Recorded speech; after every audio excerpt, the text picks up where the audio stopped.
What's up guys, Jake here. I just got a quick little video that I wanted to get out of the way. I'm tired right now, I want to take a nap, so I'm going to get this done now, upload it for you guys. A couple of questions I've been getting.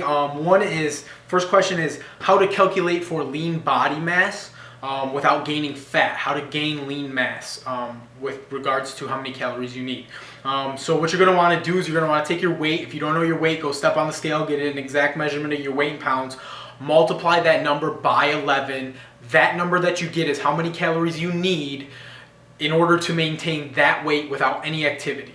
Okay, meaning you sit in a couch all day, that's how many calories you would need to eat in order to maintain the weight that you're trying to accomplish. Okay, so my weight fluctuates between 175 and 180, which is where I like to be in terms of gaining size and getting stronger.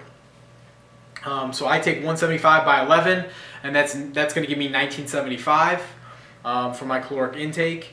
And so now what you want to do is you want to determine whether you have a slow metabolism, a moderate metabolism, or a fast metabolism. So a couple ways to do that is for slow metabolism is like you look at food and you gain weight. You would be in that range. You would have a slow metabolism. For a moderate metabolism, you are somebody that can gain weight easily, but you can take it off pretty easily.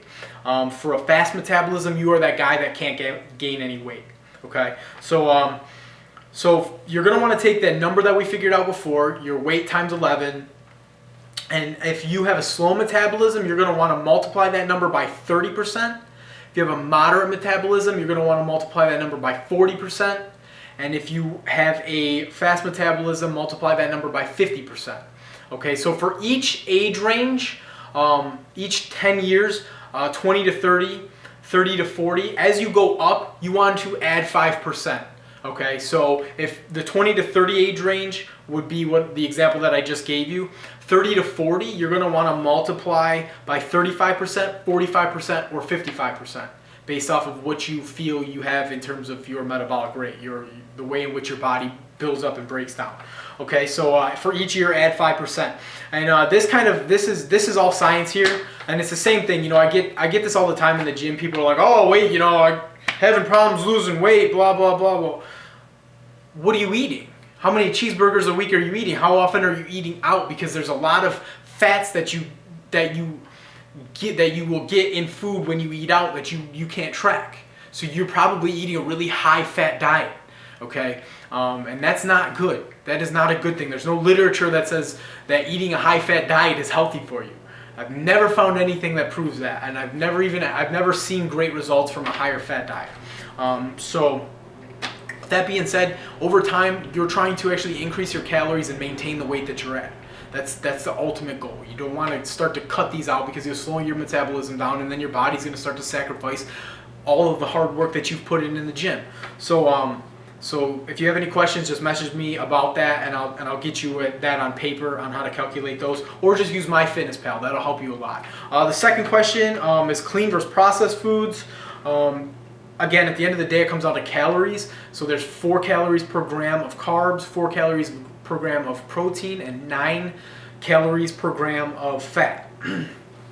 So clean versus processed, again, if you're hitting your numbers, they don't make a difference with regards to your results. As long as you're hitting your numbers, that's what science has told us, and that's what I do, and I don't see any difference if I'm eating rice and potatoes or if I incorporate other things in my diet like granola bars and whatever other sources of carbs, white pasta, white rice, things like that. There's no difference. I've never seen a difference. So and there's no science to back that up. And if you think because you've read like a paleo book, that is all bro science. That's observational science, meaning that it has no relevancy within the realm of what we're trying to accomplish, and that's either weight loss or weight gain. And anyway, I'm not going to get into that, guys, but how many meals per day? Same thing. It comes down to calories in, calories out. Sometimes I eat one meal, and some of my friends can attest to this. You've done this with me before, where we've eaten one giant meal in a day, and we would fast till the next day, and we saw Actually, I saw for myself greater fat loss results eating the same amount of calories doing that one meal, because my theory is that I was fasting for so long, so my body was using more fat stores in the 18 hours that I wasn't eating. But again, if I'm home and I don't have work and I'm only working on stuff, I will cook more meals. I'll eat more frequently, just because I want to get more variety in my diet. Variety is a huge component towards a balanced diet, getting lots of different foods in your diet. So restricting yourself to a specific diet or some sort of somebody's fad diet, or if somebody writes you a diet, guys, you're on the wrong, you're doing it wrong. I'm telling you right now. It comes down to calories in, calories out. It's much easier to weigh your food and track your calories, and then eventually you'll be able to eye your food and you can still track your calories. It becomes really easy, and you'll see much more success in the long run that way. You'll lower your risk of metabolic damage, and you will balance yourself out a lot better. Okay, so take my word for it. This is all science here, guys. I wrote nutrition plans for the first 2 years I was in school, for diabetes, cancers, all sorts of different things. And for even diabetes, they do not recommend a low carbohydrate diet. Okay, science recommends a complex carbohydrate diet, meaning long chain carbohydrates, carbs that are more bioavailable and actually going to allow you to produce energy.